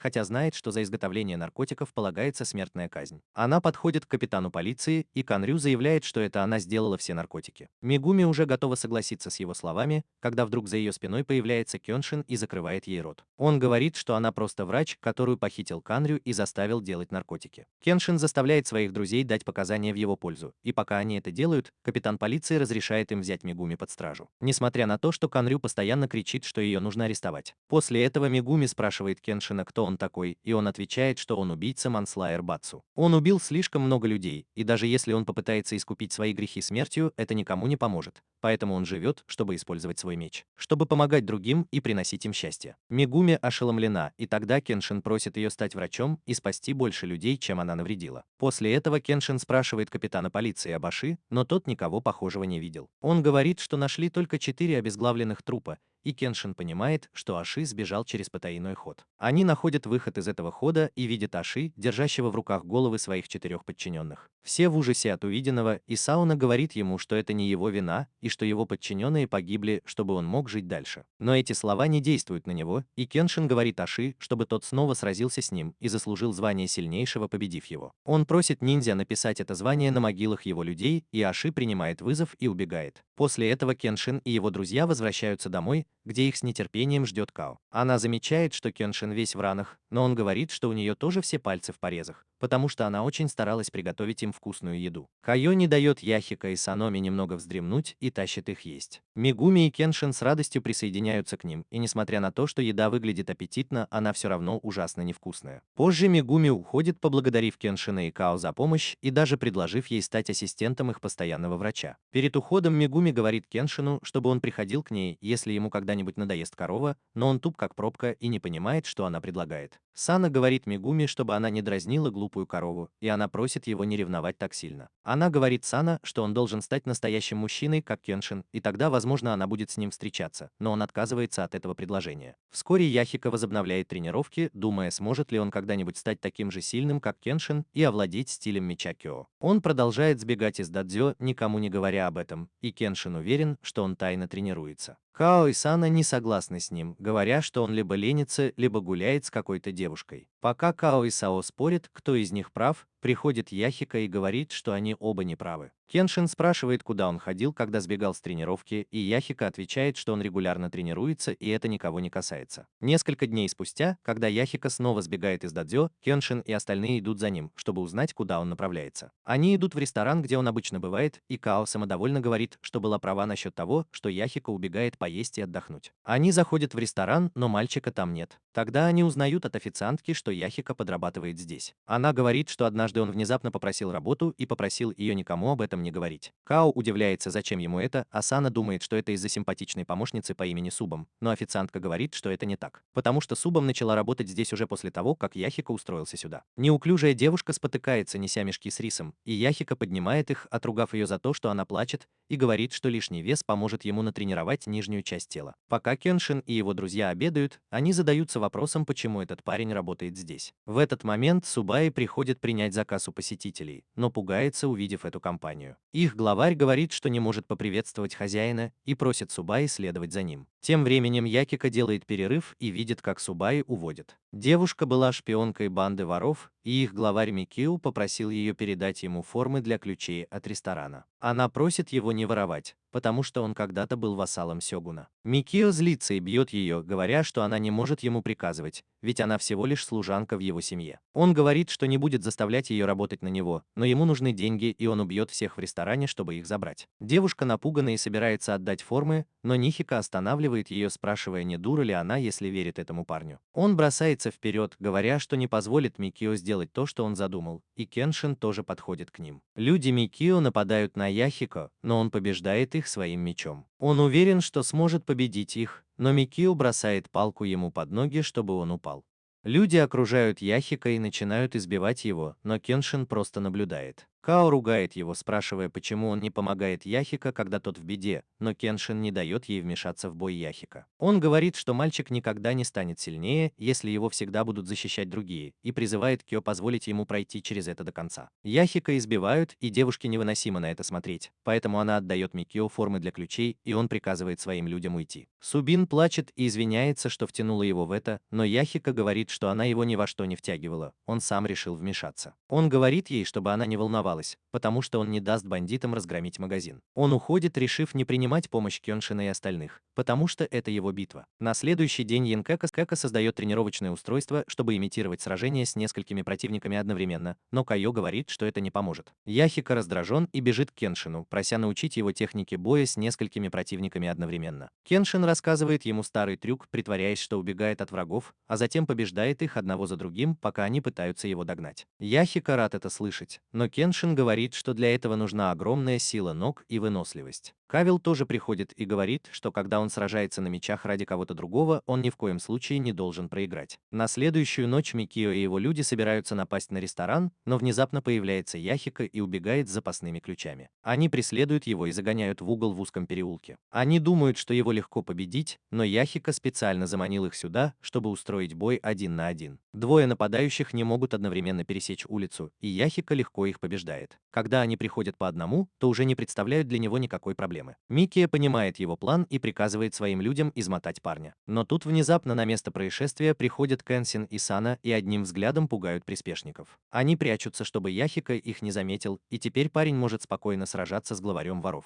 Микия достает настоящий меч и нападает на Яхико, который видит его атаки и правильно на них реагирует. Он отталкивает парня и держит его на расстоянии. Тем временем Суба тоже крадется, надеясь спасти Яхика от Микио, но Кайо находит ее и говорит, что она не сможет остановить этого человека. Она просит ее поверить в Яхика и больше доверять себе, чтобы не делать ничего плохого для Микио, даже если ее семья служила его семье на протяжении многих поколений. Микио злится и целится в ноги Яхика, но тот успевает поднять только одну ногу. Однако, когда Суба подбадривает его, он понимает, что не может проиграть, иначе она пострадает, и наступает на меч Микио, чтобы остановить его, а затем вырубает его. После этого Янкека зовет Као и остальных и спрашивает, почему они за ним следили. Ответ очевиден, и когда все собираются, Сбейн краснеет, благодарит Яхика за спасение и обещает, что с этого момента будет сильный. Као провожает ее домой, а затем Сана говорит, что Яхика пора объяснить, почему он работает неполный день. Яхика говорит, что хочет купить меч, как у Кёншина, чтобы побеждать в драках, не причиняя никому вреда, когда станет достаточно сильным. Он просто копит на это деньги, а Сано смеется над его детской мечтой. Яхика злится на Сано и говорит, что поэтому и не рассказывал ему, но Кеншин спокойно отвечает, что такой меч стоит дорого. Вскоре Као собирается пойти на тренировку в соседнее дадзё и просит Кеншина пойти с ней, потому что мастер хочет с ним познакомиться. Кеншин говорит, что не пойдет, но когда ему угрожают тем, что ему придется самому ходить за продуктами, он соглашается. Они идут в дадзё Макова, где все ученики прекращают тренировку, как только видят, что Као входит в зал. Их учитель говорит им перестать вести себя как слабаки и вернуться к тренировке, а сам выходит поприветствовать Кеншина и Као. Атмосфера накаляется, когда ученики говорят, что мастер Макова хотел однажды сразиться с Кёншином, но Кеншин не хочет с ним драться и решает отдохнуть в углу. Халет никогда не слышал об истинных намерениях Маковы и извиняется, что не рассказал ей об этом раньше. Он уверяет ее, что больше не хочет драться с Кёншином, потому что сразу видит, насколько тот силен. Вскоре Као начинает тренироваться с учениками, а Макова садится рядом с Кеншином и говорит, что большинство учеников пришли только ради Као. Ему жаль, что дочь его погибшего друга собрала толпу в его дадзё,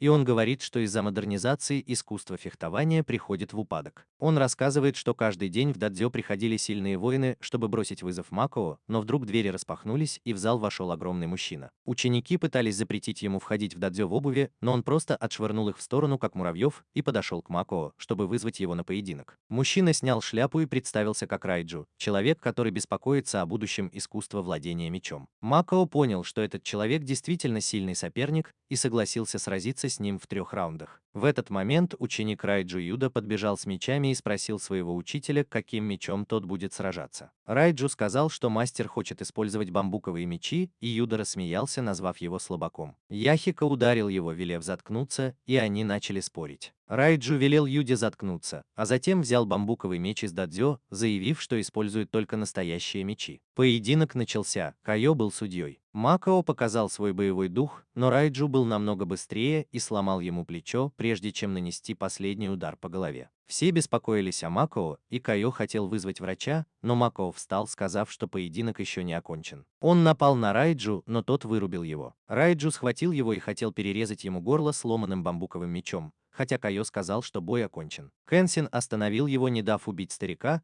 но Райджу сказал, что тот, кто проиграл в поединке на мечах, не имеет права жить. Он говорит, что старик был глупцом и трусом, раз сражался бамбуковым мечом. Затем Райджу вызывает Кеншина на бой на настоящих мечах, потому что слышал о его силе, но Кеншин отказывается использовать меч, чтобы показать свою силу. Райджу меняет тактику и приказывает Юде сжечь знак этого додзё, потому что мастер уже проиграл. Никто из учеников не решается бросить ему вызов, и Као принимает вызов, чтобы спасти честь додзё. Теперь у Кеншина нет выбора, и он принимает вызов Райджу, чтобы спасти Као, но по-прежнему отказывается использовать настоящие мечи. Райджу говорит, что согласен сражаться и деревянным мечом, и тот, кто первым нанесет удар, победит. Кё говорит Кеншину быть осторожнее с его соперником, но Кеншин отвечает, что все в порядке. Начинается поединок, и Райджу атакует первым, вынуждая Кеншина только уклоняться от его ударов. Но он делает это специально, чтобы поединок закончился в ничью, и Райджу вернулся ни с чем. Он понимает свой план и использует секретную атаку, которая настолько быстра, что его меч на мгновение исчезает. Кеншин правильно выбирает момент, чтобы уклониться от удара, и его меч раскалывается надвое, а пол рассекает удар Райджу. Но он доволен этим и уходит из дадзё, узнав имя Кеншина. Юта говорит Яхика, что его учитель сильнее Кеншина, и тот отвечает, что Кеншин даже не показал и половины своей силы. Они снова спорят, обещая когда-нибудь сразиться по-настоящему. После этого Кеншин и остальные осматривают порез на полу и понимают, что он сделан чем-то более острым, чем настоящий клинок. Кеншин задается вопросом, кто такой Райджу. На следующий день он рассказывает Сана об этом инциденте, пытаясь выяснить, кто такой Райджу. В это время к воротам подъезжает карета, и дворецкий передает Кеншину приглашение от Райджу, в котором тот просит его о встрече. Они садятся в карету и приезжают в дом миллиардера, который оказывается отцом Юты. Он оставляет сына присматривать за гостями, а сам отводит Кеншина к Райджу. Кеншин встречается с Райджу на мосту, но его друзья уже пробрались туда, связав Юту и заткнув ему рот кляпом. Райджу говорит с Кеншином о бесхребетном фехтовании этой эпохи и заявляет, что собирается искоренить все слабые стили фехтования в Японии, а затем с помощью своего стиля сделать так, чтобы фехтовальщики снова прославились. Он просит Кеншина присоединиться к нему, потому что тот настоящий мастер. Но Кеншин понимает, что Райджу тоже владеет древним стилем фехтования и говорит, что все древние стили направлены только на убийство. Он не собирается дружить с человеком, который пропагандирует насилие без необходимости. Он говорит, что даже если гибель фехтования – это печально, он предпочтет это, чем превращение мира в жестокое место. Райджу достает свой меч и говорит Кеншину, что если тот не друг, то с этого момента он его враг. Он атакует Кеншина своим фирменным приемом под названием Идзуна и разрушает мост. Кеншин уклоняется от его атак и оказывается в углу, когда Райджу одним быстрым взмахом разрубает дерево. Он говорит, что научился этому секретному приему, просто читая старые тексты, и теперь он непобедим. Райджу даже разрубает камень пополам, но Кенсин контратакует, выхватив свой меч, и его клинок ломается. Он достает свой сакабато и говорит, что больше не будет использовать мечи, которые убивают людей. Райджу решает пока отступить, но все равно считает Кенсина своим врагом. Као и остальные с облегчением вздыхают и собираются вернуться в дадзё, но они почти забыли о Юте. Он злится на них, но Яхика говорит, что если у него хватит смелости, то он должен перестать ходить за этим здоровяком и прийти в их дадзё, чтобы бросить ему вызов, но с бамбуковым мечом. Юда приходит на рассвете, чтобы бросить вызов Яхика, и говорит, что не уточнял время. Они занимают свои позиции, но тут все замечают, что Юда даже не умеет держать меч, потому что никто его этому не учил. Он смущается, но когда Кенсин спрашивает, почему Рейджу не учит его, он отвечает, что мастер занят уничтожением других стилей ради будущего фехтования и не хочет его беспокоить. Као жалеет мальчика и решает научить его основам, потому что он уже здесь, а Ихика ревнует. Позже Кенсин готовит рисовые шарики для всех и разговаривает с Ютой, который говорит, что хочет стать сильнее, чтобы опозорить своего отца. Он говорит, что его отец отказался от пути самурая и продавал мечи иностранцам, и он хочет стать настоящим самураем, чтобы доказать, что его отец трус. Кенсин понимает, что Юба так же горд, как и Яхика, но его гордость ведет его в другом направлении. Као тоже все слышала и говорит Юде, что каковы бы ни были его цели, она видит, что он действительно хочет научить научиться фехтованию. Она предлагает ему учиться у нее, и несмотря на возражения Яхика, Юда соглашается. Затем он идет к Райджу, чтобы попросить разрешения взять другого учителя, и тот разрешает, но просит его собрать информацию о Кэнсине. Юда потрясен, узнав, что он помогает только по хозяйству. Однако со временем его соперничество с Яхико усиливается, и вскоре он показывает, что у него больше потенциала в фехтовании, чем все думали. Стивен Као приглашает всех в ресторан, но Яхико работает в эту смену и там тоже ссорится с Ютой. Когда они успокаиваются, Као предлагает Юте стать одним из ее постоянных учеников, но он вежливо отказывается, говоря, что хотя тренироваться с ней весело. Он хочет стать сильнее только под руководством Райджу. Он ведет их туда, где встретил Райджу. Однажды на их карету напали, и его отец поклонился бандитам, предлагая заплатить столько, сколько они захотят, чтобы те оставили их в живых. Но Юта отказался следовать его трусливому примеру. Бандиты уже собирались избить его, когда внезапно появился Райджу и одним ударом прогнал их. Юта был поражен его силой и решил стать его учеником в тот же миг. Он все еще верит в свои силы и просит Кэнсина сразиться с его учителем в честном бою, когда придет время. Однако он с удивлением замечает, что его учитель прибегает к хитрости и нападает на Кеншина без предупреждения. Все уклоняются от его атаки, и Юна думает, что Раю просто дурачится, но он настроен серьезно и хочет победить Кеншина любой ценой. Он наносит ему серию ударов, но ни один из них не достигает цели.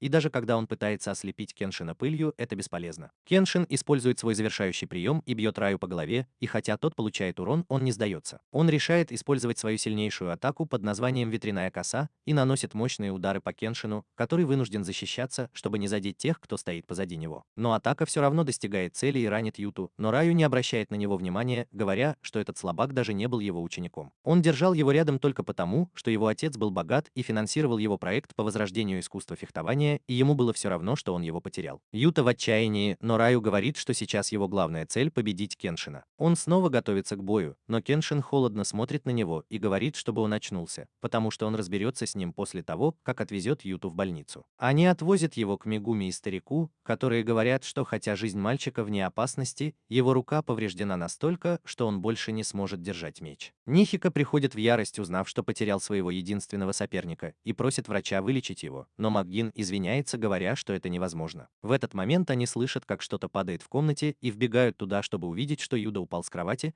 потому что понял, что его правая рука совсем не двигается. Он расстроен предательством Райджу, но тут доктор говорит, что Кеншин ушел сражаться с ним. Яхика предлагает Юде пойти с ним, чтобы посмотреть, как Кеншин победит, потому что это поможет ему встать на ноги. Им нравится смотреть на бой, несмотря на предупреждение доктора, и Кёо идет с ними. Тем временем Сана почти вызывает Райджу на бой, но тут появляется Кеншин. Райджу заявляет, что на этот раз победит его, и атакует его своей ветряной косой, но Кеншин уже понял его уловку. Он уклоняется от его атак, говоря, что из-за высокой скорости меча он создает вакуумное лезвие, выталкивая воздух и направляя его на врага. Но после этого техника становится бесполезной. Разочарованный тем, что не может попасть по нему, Райджу запускает шквал ветряных кос, и Кеншин уклоняется от каждой из них, но потом его задевает последняя. Райджу радуется, заявляя, что его стиль и техника владения мечом непобедимы. Но Кеншин говорит, что он всего лишь третьесортный фехтовальщик, если радуется, нанеся такую маленькую рану своему врагу. Он понимает, что несмотря на разговоры о насилии и битвах, Райджу всего лишь слабак, который никогда не убивал человека. Он в ярости от того, что его так хорошо разгадали, и снова атакует Кеншина, который может только уклоняться, потому что нет способа блокировать ветряную косу. Рёю отталкивает его, используя одновременно ближнюю и дальнюю атаки, и ранит Кеншина в ногу. Он думает, что теперь победа точно за ним, ведь Кеншин ранен, и говорит, что тот даже не может сопротивляться из-за разницы в дальности атак. Рёю снова нападает на Кеншина, но тот даже не уворачивается, а вместо этого контратакует, используя свою дальнюю атаку. Он с огромной скоростью выхватывает меч и бьет Рёю по голове рукояткой, а затем наносит еще один удар, вложив меч в ножны прямо в воздухе. Кеншин подпрыгивает и бьет Рёю по голове ножнами, вырубая его. Яхика и остальные подбегают к ним, чтобы увидеть, чем закончится бой, и он бросается к Кеншину. Но Рёю приходит в себя и хватает Яхика, угрожая убить его, но Яхика говорит, что если он посмеет, то пусть убивает. Кеншин говорит Рёю, что хотя его стиль боя и позволяет рубить людей, он не может их убивать, потому что у него нет на это сил. Он говорит, что Рёю должен отказаться от меча, пока не встретит того, кто не будет колебаться и убьет его. Рёю теряет рассудок и отпускает Яхика, понимая, что он полностью уничтожен. Кеншин и остальные возвращаются домой, и Юда прощается с Рёю. Вскоре после этого Юда впадает в депрессию и отказывается с кем-либо встречаться. Его отец сожалеет, что доверился Рёю, и говорит, что собирается переехать в Германию, потому что там медицина самая передовая в мире, и Юда может там поправиться. Кёншин и его друзья приходят к ним попрощаться, и пока взрослые не знают, что сказать мальчику, Яхика внезапно бросается на него и нападает. Юда блокирует его удар, а потом Яхика спрашивает, собирается ли он всю жизнь быть таким угрюмым. Он говорит, что Юта должен стать сильнее, чем Раджу, избавиться от депрессии или навсегда остаться неудачником. Его слова доходят до Юты, и тот нападает на него, говоря, что никогда не будет неудачником, который бросит фехтование, и что он будет заниматься этим даже одной рукой, если придется. Пока они дерутся, взрослые понимают, что им больше не нужно беспокоиться о мальчиках. Вскоре Юте пора уходить, и Яхика с Кайо говорят ему, чтобы он поскорее возвращался в додзё. Когда Сао и Яхика возвращаются, Кайо смотрит на Кеншина и говорит, что Риджу и Мако по-своему беспокоились о будущем фехтования. Но глядя на таких многообещающих ребят, как Яхика и Юда, он понимает, что не все потеряно. Однажды Кеншину снится сон о его последней битве с капитаном Синсенгуми. Но потом его будут Яхика и Као, которые закончили тренировку в додзё Макова. Они хлопают его по щекам, чтобы разбудить, и вытаскивают на улицу. А позже Кеншин рассказывает им о своем сне и о том, что элитный отряд самураев Синсенгуми был его главным соперником в борьбе за власть. Он утверждает, что офицеры Синсенгуми и 3 капитана были особенно выдающимися, но после того, как эпоха самураев закончилась, они исчезли без следа. Кенсин говорит, что многие из них были достаточно сильны, чтобы остановить его, и он чувствует себя ближе к ним, чем к офицерам-империалистам. Као замечает, что Кенсин впервые так много говорит о своем прошлом и понимает, что с ним что-то не так, потому что он уже много лет не вспоминал о своем прошлом. Тем временем Сана ждал Кенсина и остальных в додзё, чтобы перекусить, когда туда зашел торговец лекарствами и предложил бесплатные образцы. Однако Сана заметил его мозолистые руки и решил проверить его, и мужчина признался, что пришел убить Батасая. Он достает меч, и Сана решает сразиться с ним голыми руками. Он бьет мужчину изо всех сил, но тот говорит, что в мирное время его удары не так сильны, но если бы он жил во время войны, его бы считали слабаком. Затем он говорит, что теперь его очередь, и нападает на Сана. Тем временем Кенсин и его друзья встречают по дороге Мегуми, которая хочет провести с ним выходные. Она замечает, что Кенсин плохо выглядит, но он настаивает, что все в порядке. Вскоре они приходят в додзё и видят дыру в стене. Кенсин волнуется и вбегает внутрь, где видит, что Сана тяжело ранен, а в его плече торчит клинок. Мегуми начинает работать и спасает Сана жизнь после долгой и изнурительной операции, а Кенсин все это время наблюдает за додзё. Судя по красной коробке, оставленной нападавшим, и ранам, которые получил Сана, он уверен, что нападавший Сахадзими, капитан 3-го отряда Синсенгуми. Кеншин считает, что навыки Сёа ничуть не ослабли, и учитывая его Сакабатои обещание больше никогда никого не убивать, он может и не справиться с ним. Тем временем Сёа встречается с секретарем Сената, который попросил его убить Кеншина. Другой убийца Акамцу, судя по количеству шрамов на его теле, отличный доносчик тоже там, и он совсем не рад видеть Сёа. Однажды он приходит к Сатану на ужин и жалуется, что тот украл у него задание убить Кёншина. Сёа отвечает, что он с радостью вернет ему это задание и просит Акамцу взять на себя убийство Кеншина, но оставить деньги ему. Акамцу рад такому раскладу, и Сёа отправляет письмо, чтобы выманить Кеншина. Студент Кеншин получает письмо и отправляется на встречу с ним, сказав Ахика, чтобы тот запер додзё, потому что он ненадолго уезжает. Кеншин приходит в указанное место, надеясь сразиться с Сигидо, но вместо этого на него нападает Акамцу. Кеншин уворачивается от его цепи, а затем быстро обезоруживает его, даже не вспотев. Он просит Акамцу рассказать, почему тот напал на него, и умоляет о прощении, говоря, что его заставил Сида. Кеншин ему не верит, но отпускает его и уходит, но Акамцу показывает свое истинное лицо и снова нападает на него. Он связывает Кеншина своими скрытыми цепями и несколько раз бьет его. С другой стороны, Стата собирается напасть на Као и Додзё. Он приходит в додзё и представляется полицейским, говоря Као, что капитан полиции прислал его, чтобы он рассказал Кеншину о людях, которые хотят его убить. Као волнуется и доверяет Сао, позволяя ему подождать в додзё, пока Кеншин не вернется. Она рассказывает об этом Мегуми, которая считает, что люди, которые охотятся на Кеншина, должно быть победили Санату. Но она уверяет Као, что Кеншин никому не проиграет и с ним все будет в порядке, даже если он будет один. Но Кеншину нехорошо, он потерял сознание после того, как его снова избили. Акамацу хвастается, что он лучший убийца, чем Джин или Са, и говорит, что политик, который их нанял, должен был с самого начала понять, какой он ценный. Кеншин просто притворился, что потерял сознание и все слышал. Акамацу отступает, понимая, что у него могут быть проблемы. Он снова пытается ударить Кеншина о камень, но тот отталкивается ногами, чтобы смягчить удар, а затем, держа меч во рту, бросается на Акамацу и побеждает его. Когда Кеншин возвращается в дадзё, Као выходит его встретить и беспокоится о его состоянии. Она сообщает, что приходил полицейский и предупредил их о нападавших. Но как только Кеншин входит в дадзё, он узнает Сайта в профиль.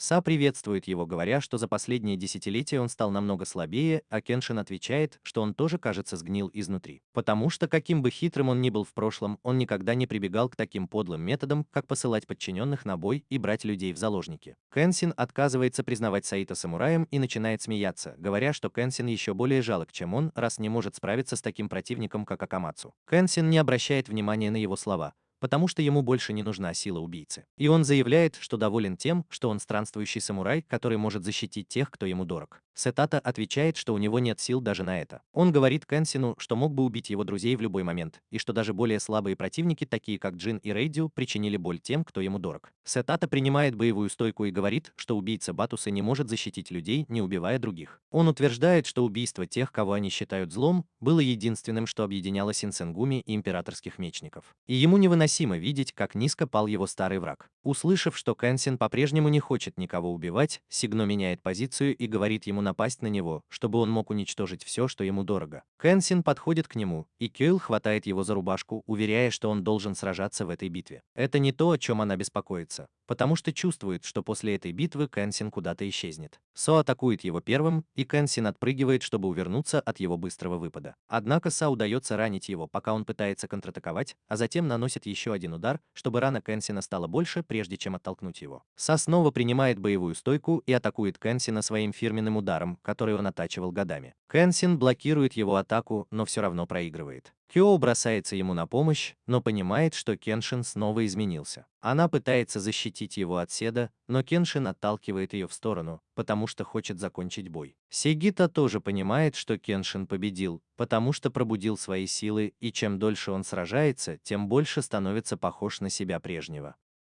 Кеншин нападает на Сёа и двигается так быстро, что кажется, будто он исчез. Кеншин собирается атаковать снизу, но Сёа вовремя замечает его и отталкивает. Он поражен невероятной скоростью атаки Кеншина и тем, что тот тяжело дышит после нее, но увидев его глаза, понимает, что происходит. Потому что он сражается со своим величайшим соперником, Кеншин внезапно вернулся в режим Батасая, и есть только один способ проверить, правда ли это. Сёгава наносит удар Кеншину в полную силу, но тот уклоняется от удара и следующей атаки с невероятной скоростью, а затем наносит удар в затылок Сао, от которого тот врезается в стену. Кеншин насмехается над Сао, говоря, что тот, кажется, потерял хватку, и Сао заявляет, что будет сражаться, чтобы убить его. Кеншин говорит, что это его слова, и когда двое мужчин сходятся в бою, у Кёо замирает сердце. Кеншин становится все сильнее с каждой секундой и начинает подавлять Сёа. Он ломает свой меч пополам и говорит, что следующим, что он разрубит, будет шея Сёа. Као понимает, что Кеншин больше не похож на себя и превратился в убийцу Батая, и умоляет кого-нибудь остановить его. Она плачет и говорит, что потеряет Кеншина, если бой продолжится, но тут появляется Сано, которого поддерживает Мегуми, и говорит Као, что они не могут остановить этих двоих. Потому что только тот, кто познал ужасы войны, может что-то сделать. Даже со сломанным мечом Сёда бросается в бой с Кеншином, ставя свою гордость выше жизни. Кеншин бросает свой меч и бьет его голыми руками, но Сёда тоже отказывается от сломанного меча и решает разобраться с ним кулаками. Удары Сёды выводят Кеншина из равновесия, и Сайта душит его своим плащом, но Кеншин бьет по ножнам так сильно, что они поднимаются с другой стороны и бьют его по горлу. Оба они почти выбились из сил, поэтому решают закончить бой следующим приемом. Као в слезах бежит к Кеншину, чтобы остановить его, но прежде чем она успевает добежать, он бросается вперед, чтобы победить своего заклятого врага. Прежде чем они успевают столкнуться, строгий голос приказывает им остановиться, и Кеншин с Соо вздрагивают. Они оборачиваются и видят генерала, который говорит Соо, что его задача не убить Кеншина, а только оценить его способности. Соо отвечает, что не позволит даже генералу вмешиваться в их бой,